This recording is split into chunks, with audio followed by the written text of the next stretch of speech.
जय हिंद साथियों। मैं हूं अरविंद कुमार और मैं स्वागत करता हूं आप लोगों का अपना यूट्यूब चैनल सिटफाई एकेडमी में। साथियों, हम लोग गांधी युग का महत्वपूर्ण टॉपिक क्रिप्स मिशन को पढ़ चुके हैं। आज हम लोग अगला टॉपिक लेकर के आए हुए हैं, वो है आपका भारत छोड़ो आंदोलन। भारत छोड़ो आंदोलन के बारे में आज हम लोग स्टडी करेंगे। तो भारत छोड़ो आंदोलन का पहला टॉपिक है, आपका पहला पॉइंट है कि इसे भारत का अंतिम स्वतंत्रता संग्राम एवं अगस्त क्रांति के नाम से जाना जाता है। साथियों, आप लोगों के मन में क्वेश्चन आ रहा होगा कि आखिर इसे अंतिम स्वतंत्रता संग्राम क्यों कहा गया भारत छोड़ो आंदोलन को? क्योंकि इसके बाद भारतीय स्वतंत्रता संग्राम में कोई भी आंदोलन नहीं हुआ था। भारत छोड़ो आंदोलन ही अंतिम आंदोलन था, इसीलिए इसे भारतीय स्वतंत्रता संग्राम का अंतिम आंदोलन कहा गया था। और चूंकि अगस्त में प्रारंभ हुआ था, इसीलिए अगस्त क्रांति के नाम से जाना जाता है। तो साथियों, इसका नेक्स्ट पॉइंट है, मई 1942 में कांग्रेस के बम्बई बैठक में गांधी जी ने भारत छोड़ो आंदोलन का प्रस्ताव पारित किया, परंतु कांग्रेस ने इस प्रस्ताव को यह स्वीकार कर दिया। देखिए साथियों, जब मुंबई में अधिवेशन हो रही थी तो महात्मा गांधी जी ने भारत छोड़ो आंदोलन का प्रस्ताव को पारित किया, लेकिन कांग्रेस के सभी नेताओं ने उसे यह स्वीकार कर दिया। बोला नहीं, मैं इस आंदोलन का समर्थन नहीं करूंगा, इसमें मैं भाग नहीं लूंगा। क्यों नहीं लूंगा? तो साथियों, इसका वजह यही था कि गांधी जी ने असहयोग आंदोलन को चरम सीमा तक पहुंचने के बावजूद वापस ले लिया था। तो लोगों में डर था कि फिर से यह आंदोलन को महात्मा गांधी जी आगे तक पहुंचाएंगे और पुनः वापस ले लेंगे। इसके चलते कांग्रेस के लोगों ने इसका समर्थन नहीं किया, इसे यह स्वीकार कर दिया।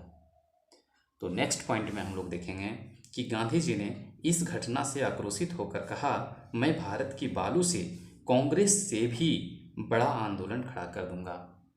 और साथियों, जब कांग्रेस ने महात्मा गांधी जी की प्रस्ताव को अस्वीकार कर दिया तो गांधी जी काफ़ी क्रोधित हो गए, और क्रोधित होने की वजह से गांधी जी ने कहा कि मैं भारत के बालू से कांग्रेस से भी बड़ी पार्टी, कांग्रेस से भी बड़ा आंदोलन खड़ा कर सकता हूँ। गांधी जी काफ़ी क्रोधित हो गए थे। तो साथियों, नेक्स्ट पॉइंट में हम लोग देखेंगे, जुलाई 1942 में गुजरात के वर्धा नामक स्थान में कांग्रेस ने मौलाना अबुल कलाम आज़ाद की अध्यक्षता में भारत छोड़ो आंदोलन का प्रस्ताव को स्वीकार कर लिया। और साथियों,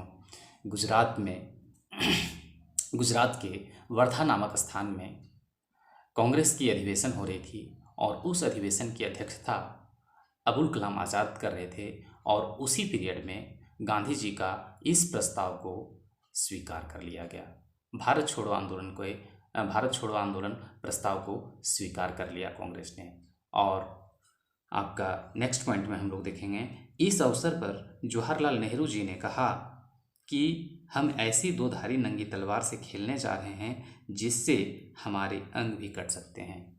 साथियों, जवाहरलाल नेहरू जी ने जब यह आंदोलन को स्वीकार कर लिया गया, कांग्रेस ने स्वीकृति दे दी, तब जो है सो पंडित जवाहरलाल नेहरू जी ने कहा कि हम ऐसी दो धारी नंगी तलवार से खेलने जा रहे हैं जिससे हमारे अंग भी कट सकते हैं।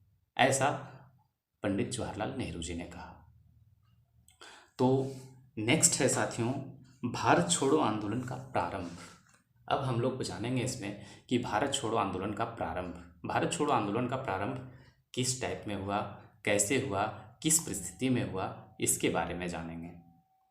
तो साथियों, इसका पहला पॉइंट है कि 8 अगस्त 1942 को मुंबई के ग्वालियर टैंक मैदान में मौलाना अबुल कलाम आज़ाद की अध्यक्षता में कांग्रेस ने भारत छोड़ो आंदोलन का प्रस्ताव को पारित कर दिया। अब देखिए, गुजरात के वर्धा में इसको स्वीकार किया गया था। गुजरात के वर्धा अधिवेशन में भारत छोड़ो आंदोलन को स्वीकार किया गया, लेकिन मुंबई के ग्वालियर टैंक मैदान में, ग्वालियर के मैदान टैंक में इस प्रस्ताव को पारित कर दिया गया। भारत छोड़ो आंदोलन के प्रस्ताव को पारित कर दिया गया। याद रखेंगे साथियों, बहुत ही हिट क्वेश्चन है, हर एक कॉम्पिटिटिव एग्जाम के लिए महत्वपूर्ण है। तो इसमें जो है नेक्स्ट पॉइंट में हम लोग देखेंगे कि इस अवसर पर गांधी जी ने अपने ओजस्वी भाषण में जनता को 2 प्रसिद्ध कथन कहे। और जब गांधी जी की बात को मान ली गई, भारत छोड़ो आंदोलन को पारित कर दिया गया, तो गांधी जी काफ़ी उत्तेजित हो गए और उन्होंने 2 कथन कहे। वो 2 कथन में पहला कथन था करो या मरो, डू और डाई। करो और मरो, करो या मरो, डू और डाई का नारा उन्होंने इसी आंदोलन में, इसी आंदोलन के दौरान दिया। और दूसरा प्रसिद्ध कथन उन्होंने कहा अंग्रेज भारत छोड़ो, अंग्रेज भारत छोड़ो। अब उनका एक ही उद्देश्य था कि अंग्रेज को भारत से भगाना है, चाहे उसके लिए हिंसा क्यों ना हो जाए, क्यों ना हिंसा। और हिंसा मतलब हिंसा को ही उन्होंने, हिंसा को वहाँ त्याग दिया। बोला हिंसक भीड़ भी हो जाए, हिंसक कुछ भी हो जाए, हिंसक घटना भी घट जाए तो कोई दिक्कत नहीं है, लेकिन अंग्रेज को अब भारत छोड़ना ही पड़ेगा। तो नेक्स्ट पॉइंट में हम लोग देखेंगे साथियों कि गांधी जी के साथ विदेशी पत्रकार लुई फिशर भी ग्वालियर टैंक मैदान में मौजूद था। और गांधी जी के साथ एक विदेशी पत्रकार भी, जिसका नाम आपका लुई फिशर था, जो ग्वालियर टैंक मैदान में गांधी जी के साथ उपस्थित था, गांधी जी के साथ थे। नेक्स्ट पॉइंट में हम लोग देखेंगे कि 9 अगस्त की सुबह यह आंदोलन प्रारंभ हो गया। और साथियों 9 अगस्त की सुबह को यह आंदोलन प्रारंभ हो गया। देखिए 8 अगस्त को पारित हुआ और 9 अगस्त को प्रारंभ हो गया, पूरे भारतवर्ष में प्रारंभ हो गया। तो इसका नेक्स्ट पॉइंट में हम लोग देखेंगे कि 9 अगस्त को ही ब्रिटिश सरकार ऑपरेशन जीरो आवर, जो अंग्रेज सरकार थी उन लोगों को काफ़ी डर हो गया कि अब भारत छोड़ो आंदोलन का प्रारंभ हो गया, आह्वान हो गया, तो ज़रूर कुछ ना कुछ हिंसक घटनाएं घटेंगी। इसके चलते आपका अंग्रेज सरकार ने ऑपरेशन जीरो आवर, है ना, के द्वारा गांधी जी को गिरफ्तार कर पूना के आगा खां महल में नज़रबंद कर दिया। महात्मा गांधी जी को नज़रबंद कर दिया गया अंग्रेज़ों के द्वारा। ऑपरेशन जीरो आवर के तहत अंग्रेज सरकार ने महात्मा गांधी जी को गिरफ्तार कर लिया। नेक्स्ट पॉइंट में हम लोग देखेंगे कि अन्य कांग्रेसी नेताओं को महाराष्ट्र के अहमदनगर के दुर्ग में नज़रबंद कर दिया।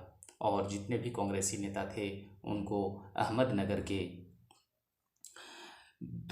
दुर्ग में नज़रबंद कर दिया गया। नेक्स्ट, देश रत्न डॉक्टर राजेंद्र प्रसाद को पटना के बांकीपुर जेल में नज़रबंद कर दिया गया। और हमारे भारत के प्रथम राष्ट्रपति डॉक्टर राजेंद्र प्रसाद जी को भी आपका पटना के बांकीपुर जेल में नज़रबंद कर दिया गया था। तो साथियों नेक्स्ट टॉपिक है आपका कि आंदोलन की गतिविधियाँ, भारत छोड़ो आंदोलन की गतिविधियाँ के बारे में आज हम लोग स्टडी करेंगे। तो इसका पहला पॉइंट है कि उत्तर प्रदेश के बलिया में चिट्टू पांडे के नेतृत्व में प्रथम समानांतर सरकार स्थापित की गई थी। और उत्तर प्रदेश के बलिया में चिट्टू पांडे के नेतृत्व में प्रथम समानांतर सरकार स्थापित की गई थी। नेक्स्ट है आपका महाराष्ट्र के सतारा में नाना पाटिल के नेतृत्व में सबसे लंबी अवधि तक समानांतर सरकार चली थी। और नाना पाटिल के नेतृत्व में सबसे लंबी अवधि तक समानांतर सरकार चली थी। नेक्स्ट है आपका 9 नवंबर 1942 को दिवाली की रात हजारीबाग केंद्रीय कारागृह से लोकनायक जयप्रकाश नारायण अपने 5 साथियों के साथ जेल की 18 फीट दीवार को फांदकर भागने में सफल रहे। इन्हें राष्ट्रीय स्तर की पहचान इसी आंदोलन के दौरान मिली थी।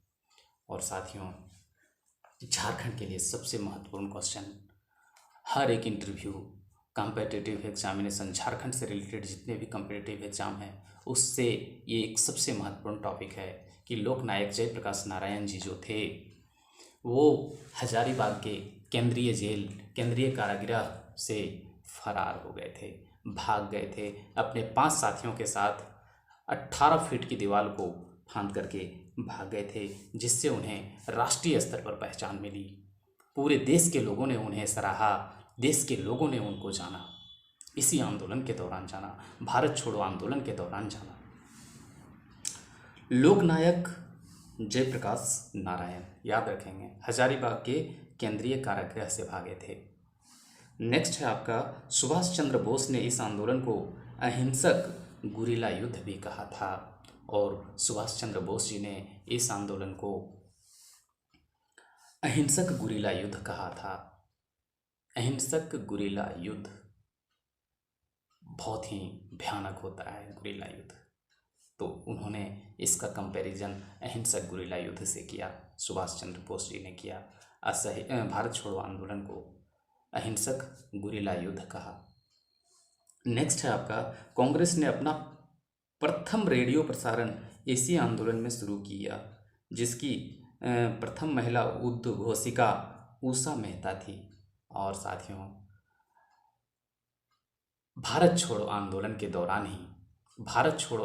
दौरान ही जो है सो कांग्रेस ने प्रथम रेडियो प्रसारण की शुरुआत की थी, जिसकी प्रथम उद्घोषिका जो है सो आपका उषा मेहता थी। ये क्वेश्चन पूछा जा सकता है कि राष्ट्रीय कांग्रेस के द्वारा प्रथम रेडियो प्रसारण कब की गई थी, तो भारत छोड़ो आंदोलन के दौरान की गई थी। तो उसके प्रथम उद्घोषिका कौन थी, तो उषा मेहता थी। बहुत ही महत्वपूर्ण क्वेश्चन है साथियों, याद रखेंगे, हिट क्वेश्चन है, कहीं भी आपको घुमा के पूछा जा सकता है और नहीं कहा जा सकता है कि कौन सा मोती आपके पास आने वाला है।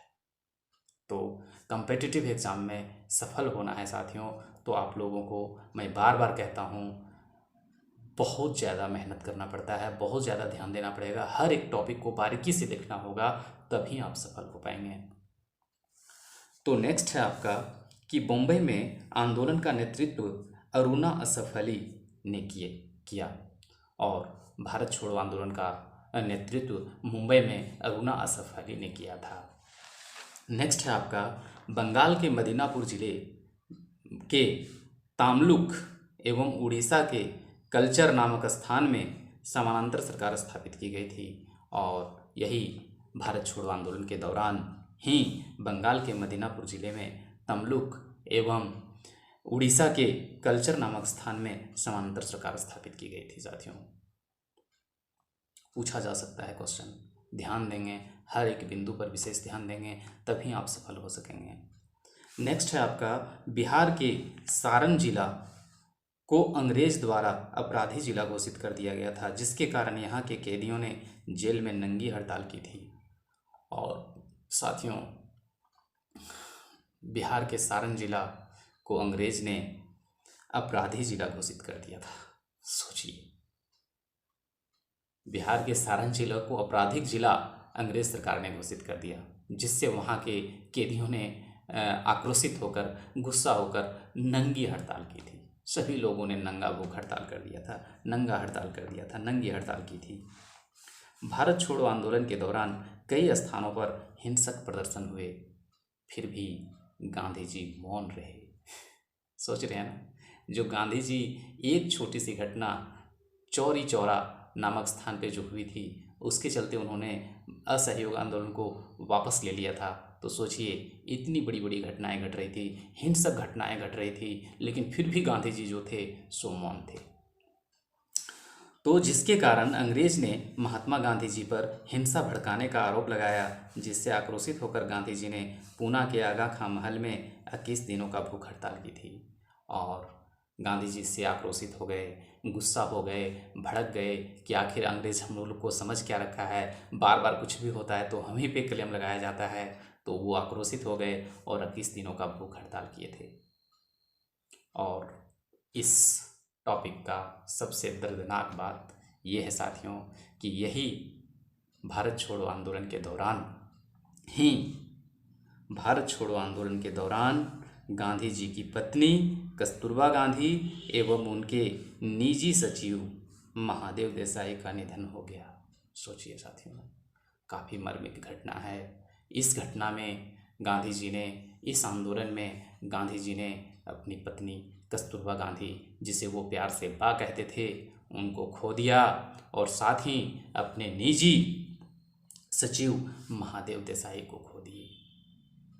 ये इस आंदोलन का सबसे दर्दनाक घटना था कि महात्मा गांधी उधर जेल में 21 दिन का भूख हड़ताल और उनकी पत्नी का गुजर जाना और उनका निजी सचिव का गुजर जाना, महादेव देसाई का गुजर जाना, निधन हो जाना, एक काफ़ी मर्मी घटनाएं थी। तो नेक्स्ट पॉइंट है साथियों इसका कि लोकनायक जयप्रकाश नारायण जिन 5 साथियों के साथ हजारीबाग केंद्रीय कारागृह से पलायन कर गए थे, उनके नाम निम्न हैं। उनका नाम आपको बताने जा रहा हूँ। उनका नाम, पहले व्यक्ति थे जिनका नाम था सूर्य नारायण सिंह, दूसरे व्यक्ति थे जिनका नाम था शालिग्राम सिंह, तीसरे व्यक्ति थे जिनका नाम था रामानंद मिश्रा, चौथे व्यक्ति थे जिनका नाम था योगेंद्र शुक्ला और 5वें व्यक्ति थे जिनका नाम था गुलाबी सोनार। जो साथियों हर एक कम्पिटिटिव, झारखंड से रिलेटेड जितने भी कम्पिटिटिव एग्जाम होंगे उनके लिए महत्वपूर्ण है, उसमें ये सारे क्वेश्चन पूछे जा सकते हैं। तो साथियों, यदि हमारे द्वारा दिया गया जानकारी आप लोगों को अच्छी लगी हो तो please like, subscribe and share ज़रूर करें। Thank you, thank you, thank you. आप सबों को बहुत बहुत धन्यवाद अंत तक बने रहने के लिए।